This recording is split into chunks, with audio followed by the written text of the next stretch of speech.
Welcome back to Sister Scoot, where we are giving you guys the top 3 Marvel news topics of the week. And we're going to rip the Band-Aid off, get right into our first one, which is exciting. And it seems that we've pretty much gotten low-key confirmation. We are for sure getting a Marvel Zombies Season 2. I think after watching the end of Season 1, and also the prior speculation that we were getting a Season 2, I'm not sure this is shocking news, but it's exciting if you enjoyed the first season.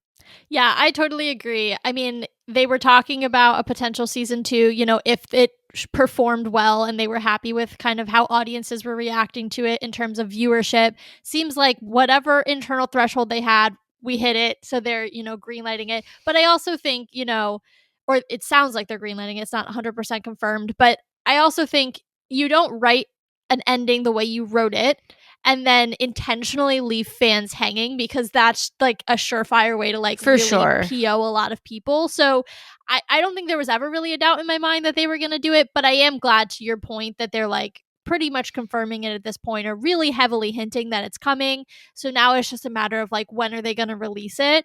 That makes me happy. Yeah, I would say regarding when are they going to release it, this is obviously speculative. I would assume they're going to probably shoot for another semi-fall Halloween timeframe, but I'm going to be honest with you guys, don't expect next year, primarily because this show took like 4 years for it to come out anyway. I'm hoping 4 episodes, if they choose to do 4 more episodes. I'm hoping that doesn't take 4 years to do. That's ridiculous. Yeah. Like, to the point where you had actors not even remembering doing the lines for it because they did it so long ago. That's insane. Yeah. But I'm also, let's be real, we have a lot of shows coming out next year. We have a lot of big content. We have a new saga starting within the next 2 years. Well, starting the 3rd year, but after 2 years from now, we're wrapping up this saga. So I'm not expecting it next year, but I would assume they're going to shoot for the same time frame.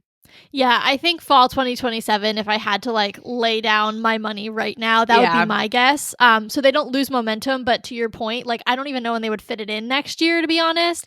And and there is like other animated content coming out with X-Men 97 and Your Friendly Neighborhood Spider-Man. So I don't know that like they're even Do we need a third one? Yeah, and well and like the animators, like, are they even gonna have the ability to do that? Like I know some of this is already done with X-Men 97 is already done, but like still, that's a lot of work to do in a year. So 2027, I think, if I had to take a guess. Yeah, I'd agree with that one. Moving on to our next piece of news. I don't like this one. I'm going to just put that out there right from the jump. But Gweneth Paltrow was kind of caught doing an interview. I think she was at like one of her kids' universities or something of that nature. And she pretty much kind of gave the hint that she could be returning for a Marvel movie in the future. And by in the future, I mean anything that is from that day on. I don't love this. I don't really like it. I have some mixed feelings. I think the first thing I'll say is like, one, definitely take this with a grain of salt. That woman doesn't even know how many she's been in. So yeah, like, I mean, I was gonna say the same thing. Like, do we trust anything that she says regarding the MCU? No, like there are literal interviews where people are like, remember when you were in this movie? And she was like, I'm not in that movie. And like, she's blatantly, obviously, I think it was like Spider-Man. I think it was Spider-Man in the movie. So sorry guys, Gam is moving my computer. I was like, oh, change in perspective. Nope, he's pulling the wire. But yeah, so I think that's the first thing. It's just like, take that with a grain of salt. The other thing though is like, I do have mixed feelings. I think on one hand, it is a bummer that we only got to see her suit up as Rescue once in the entire, 10 plus years that she had been in the MCU. I mean, she's one of the founders, if you think about it. She was in that very first film. And it is a bummer that, 10 plus years it took her to get into the suit. We see her once and then she's done. That kind of sucks a little bit. But at the same time, she is from that very much Tony-centric trio's not they're a quadruple. Just what like is era four? In general, though. Yeah, but like the four of them, it's Tony, it's Rhodey, it's Happy, and Pepper. I don't know why I was like Pepper, Gweneth. I don't know. That was a struggle for me. And Pepper. And those four are really like the founding people of the MCU. And so like that feels like that is over. Like even Happy has started to phase out. I know Rhodey might still get another project, and honestly, I think he's been underutilized the whole time in the MCU, so I'm very fine with that. Yeah. But most of them are kind of seeing their time be over or very much reduced. And so I just, from that perspective, I'm like, I don't know that we need to rehash that particular area of the MCU because it seems so closed. Now, then you think about how there are rumors about how the RDJ as Doctor Doom ties into Tony and like all of that. And then you're like, well, I could see how Pepper ties into that if you're looking at Doomsday. So like, depending on the theory that you're vibing with, I could see how it could work, but I too have like mixed feelings. I don't even have mixed feelings. I don't like it. Like that. I think I have a couple thoughts to that. You kind of brought up the whole Vescu thing. And the thing for me was that made sense in Endgame. It actually makes zero sense anywhere else at this point. Fair. This character has also disappeared for the past 4, 5, 6 years because, mind you, we have no idea what the actual date is in the MCU. No clue. But she has not really been around at all. So to have her come back now is like really weird. I think that's just strange. You brought up the core four, the beginning of the Iron Man, and then therefore Quartet. Marvel. That's Quartet. what four you should people know are. that. We were You of all people should know that. We were classical musicians growing up. Yes. I'm gonna. You were literally in string quartets, so that's I was. That's I don't want to talk crazy about for that. you to not how know that. I forgot Okay. that. Oops. Yeah, all right, that's wild. But I mean, I will say too, like things with Rhodey, he had connections with other people that were built. Happy. I mean, even when he does reprise his role, it's with Spider-Man because that's the connection that was built.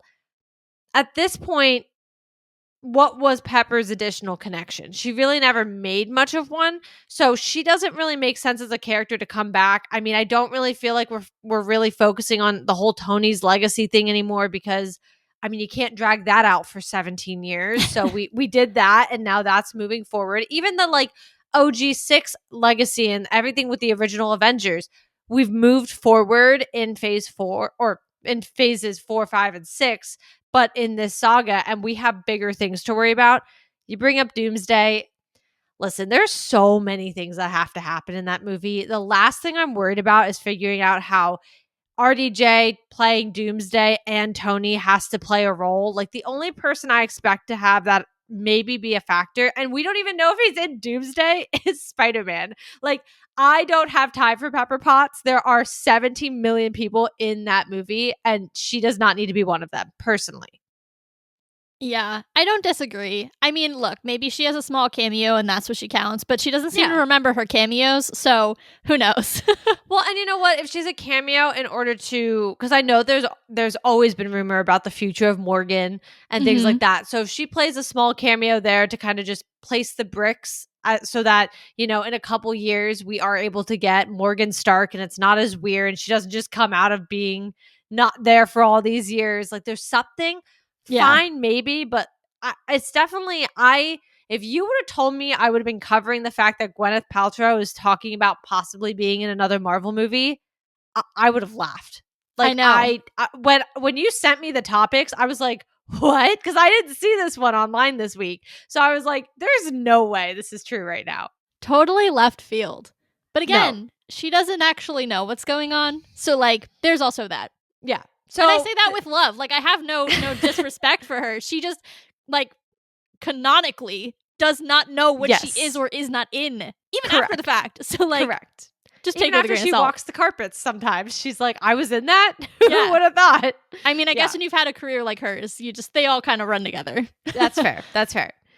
On to our last one. This one doesn't surprise me, and I hope it does happen. Our OG Reed and Ben, obviously from the early 2000s, part of Fantastic. Yeah, as we know them, the Chris Evans Fantastic Fours. Yes, they want to be in Doomsday, and I'm not mad about this. I'm not shocked about this. You did bring Chris back to be the Human Torch, so it's kind of like I could see it fitting.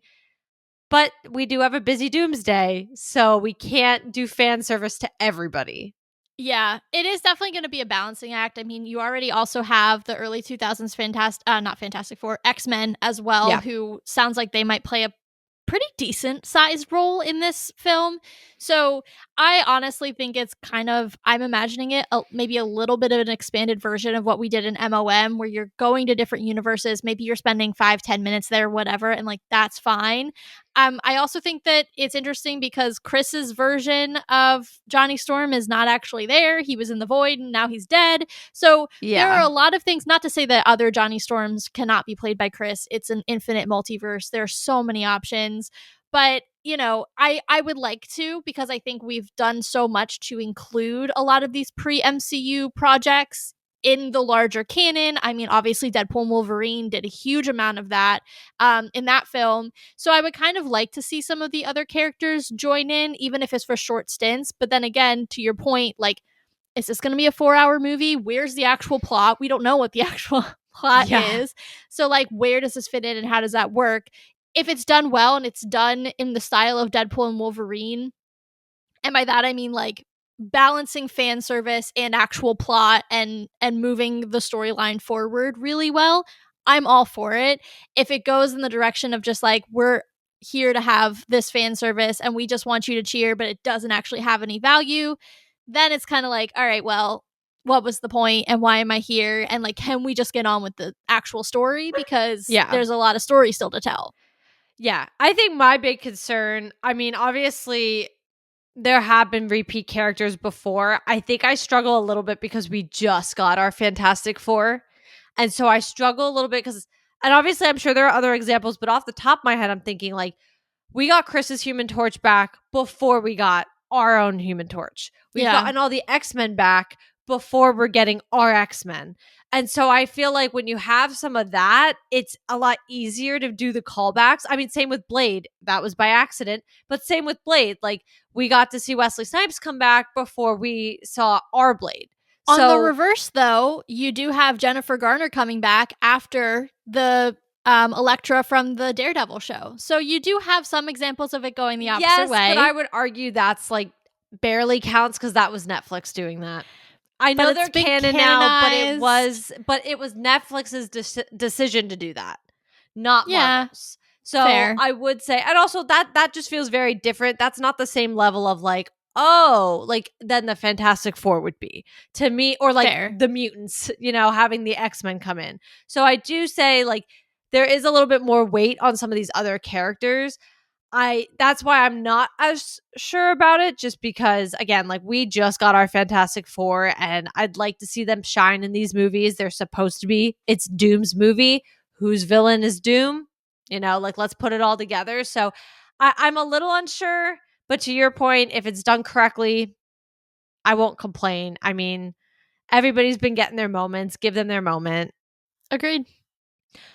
Well, on that note, guys, that has been this week's Sister Scoop. Make sure you guys are joining us next week as we have more Marvel news topics to cover. And we are currently on hiatus from the podcast side.